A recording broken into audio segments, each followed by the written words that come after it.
जी अस्सलाम वालेकुम, welcome back to another video. और उम्मीद करता हूँ कि सब ठीक ठाक होंगे। वीडियो का टाइटल आपने देख लिया होगा और जिसका इंतज़ार था वह शाकार आ गया, वो अपडेट आ गई पीएसडब्ल्यू के हवाले से, जिसको ग्रेजुएट वीज़ा भी कहा जाता है। जो कि जिनको नहीं पता उनको मैं बता दूं कि after your graduation from university, अगर आप बैचलर या मास्टर के किसी भी प्रोग्राम में आते हैं तो आपको डिग्री कंप्लीशन के बाद 2 साल का वीज़ा दिया जाता है, ठीक है। और अगर आप आते हैं पीएचडी की डिग्री के लिए तो आपको फिर वो 3 इयर्स का जो है वीज़ा ग्रांट किया जाता है, जिसमें आप लोग जॉब वगैरह सर्च कर सकते हैं, अपना कोई बिज़नेस सेटअप कर सकते हैं, या फिर आप कह लें कि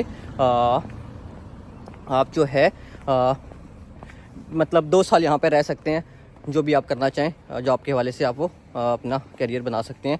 तो ये वीज़ा होता है जिसको PSW, post study work visa या ग्रेजुएट वीज़ा कहा जाता है। तो उसके हवाले से जो यूके के जो इमिग्रेशन सेक्रेटरी थे, उन्होंने माइग्रेशन एक कमेटी होती है यूके में, जो कि तमाम वीज़ाज़ पॉलिसीज़ के हवाले से देखती है कि कौन सा वीज़ा रखा जाए, कौन सी चेंजिंग की जाए और कौन से वीज़े को बंद किया जाए या कोई न्यू रूट ओपन किया जाए। तो उनके पास भेजा था फैसला करने के लिए, असेस करने के लिए, अलॉन्ग विद कुछ यूनिवर्सिटीज़ के उसमें जो थे हेड्स भी इंक्लूड थे। कमेटी बनाई गई थी इंडिपेंडेंट, और उन्होंने देखना था कि ये जो पीएसडब्ल्यू है ये मिस यूज़ तो नहीं होता, जो ग्रेजुएट्स होते हैं वो उसको मिस यूज़ तो नहीं करते।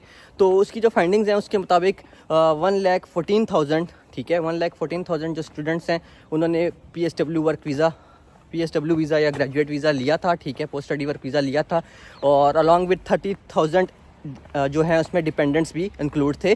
तो मतलब 1,14,000 एक स्टूडेंट्स थे और 30,000 जो थे डिपेंडेंट्स थे, जिन्होंने इस वीज़े से फ़ायदा हासिल किया था। और जो मोस्टली स्टूडेंट्स थे वो इंडिया, पाकिस्तान, नाइजीरिया, बांग्लादेश के थे, और जिसमें से 40% के करीब जो स्टूडेंट्स थे वो इंडियन थे, जो ये फैसिलिटी को अवेल कर पाए थे। तो इस फंडिंग के मुताबिक ये जो वीज़ा है ये मिसयूज़ नहीं किया जा रहा। लोग जो हैं अपनी जॉब के पहले साल में या 15 मंथ्स में जो है उसके मुताबिक, रिपोर्ट के मुताबिक मैं शेयर भी कर दूंगा, 15 मंथ्स तक जो है वो थोड़ा लो इनकम पे भी रहे हैं, और उसके बाद उनको स्किल्ड वर्कर वीज़े मिले हैं, उन्होंने अपने वीज़े को स्विच किए हैं और अच्छी अर्निंग पे किए हैं। और रिपोर्ट ये भी बताती है कि डोमेस्टिक जो इनके लोग हैं उनसे ज़्यादा अर्निंग भी कर रहे हैं।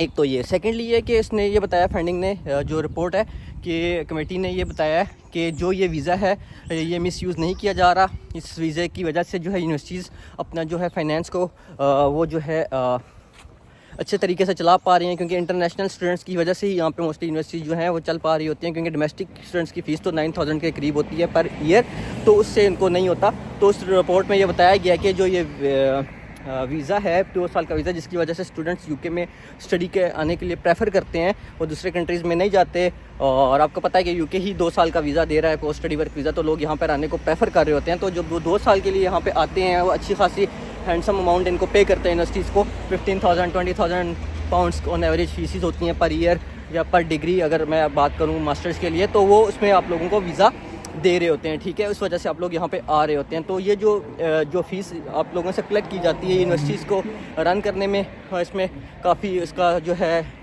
कंट्रीब्यूशन है। और साथ में जो है आपका जो रिसर्च जहाँ पे यूके में होती है, मोस्टली यूनिवर्सिटीज़ जो रिसर्च करती हैं, जो अदारे रिसर्च करते हैं, एजुकेशनल डिपार्टमेंट्स, वो इसी इनकम की वजह से, जो स्टूडेंट्स की वजह से आ रही होती है, तो वो कर पा रहे होते हैं। तो ये उसकी कुछ फाइंडिंग्स थी। और अब आप सोच रहे होंगे कि मैं आपको बता नहीं रहा कि वीज़ा बंद हुआ या नहीं हुआ। तो इतना कुछ सुनने के बाद मेरा ख्याल बताने की ज़रूरत नहीं है कि वीज़ा इसी तरह रहेगा, वीज़ा बंद नहीं किया जाएगा, ठीक है। और जो स्टूडेंट्स अपना प्रोसेस को जो होल्ड पे रख के बैठे हुए थे कि एक दफ़ा 14 मई गुजर जाए, कोई अपडेट आए तो हम वीज़ा अप्लाई करें, आल तो मैं उनको बता रहा था, सारे ही बता रहे थे, आपने इमिग्रेशन वीडियोस भी देखी होंगी, कुछ यूट्यूबर्स ने भी आपको बताया होगा, जो पॉलिसीज़ होती हैं वो आने वालों पे होती हैं इम्प्लीमेंट, ठीक है। और वो एक डेट देते हैं कि इस सर्टेन डेट से आगे जो स्टूडेंट्स आएंगे या जो इमिग्रेंट्स आएंगे उन पे ये पॉलिसीज़ जो हैं वो एप्लीकेबल हैं, दूसरों पे नहीं है। तो अब आप लोग टेंशन फ्री होकर अपनी फ़ीस जमा करवा सकते हैं, आएँ और आकर अपना 2 साल का पीएसडब्ल्यू लें। शर्त यह है कि आपकी डिग्री कंप्लीट होनी चाहिए, आएँ अच्छा सा पढ़ें, ठीक है। और 2 साल अपना आपके पास होंगे जॉब ढूंढने के लिए। ये नहीं है कि जॉब नहीं मिलती। रिपोर्ट के मुताबिक 50% ऑफ द स्टूडेंट्स जो हैं उन्होंने अपने वीज़े जो हैं वो स्विच किए हैं, स्किल्ड वर्कर पे किए हैं, मींस कि उनको स्पॉन्सरशिप जॉब्स मिली हैं, वो उन्होंने यहाँ पे अपना जॉब को ढूंढा या अपना बिज़नेस को स्टेबल किया और यहाँ पे वो अब रह रहे हैं। तो आप लोग भी कर सकते हैं, ठीक है। मेहनत करनी पड़ती है और पॉलिसीज़ तो चेंज होती रहती हैं, बट आप लोग जब आएंगे तो ये पॉलिसी यही होगी 2 साल वाली।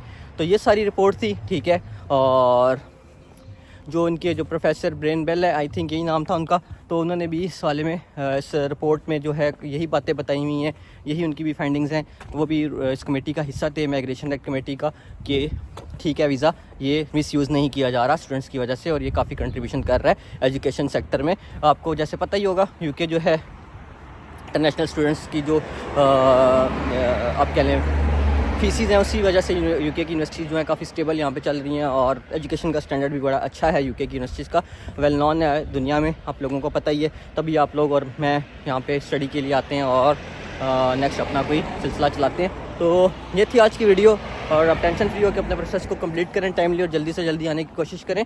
और हाँ, एक बात मैं भूल गया, इस रिपोर्ट में उन्होंने ये भी बताया था कि जो हमने डिपेंडेंट्स को बंद किया उसकी वजह से जो फर्स्ट 3 मंथ्स थे उसमें 30% तो ऐसे ही जो है स्टूडेंट्स कट आउट हो गए हैं, वो नहीं आ रहे। ठीक है, डिपेंडेंट्स के साथ जिन्होंने आना था तो वो रूट क्लोज़ करने से थोड़ा सा इफेक्ट हुआ है, तो इमिग्रेशन के हवाले से इट्स गुड।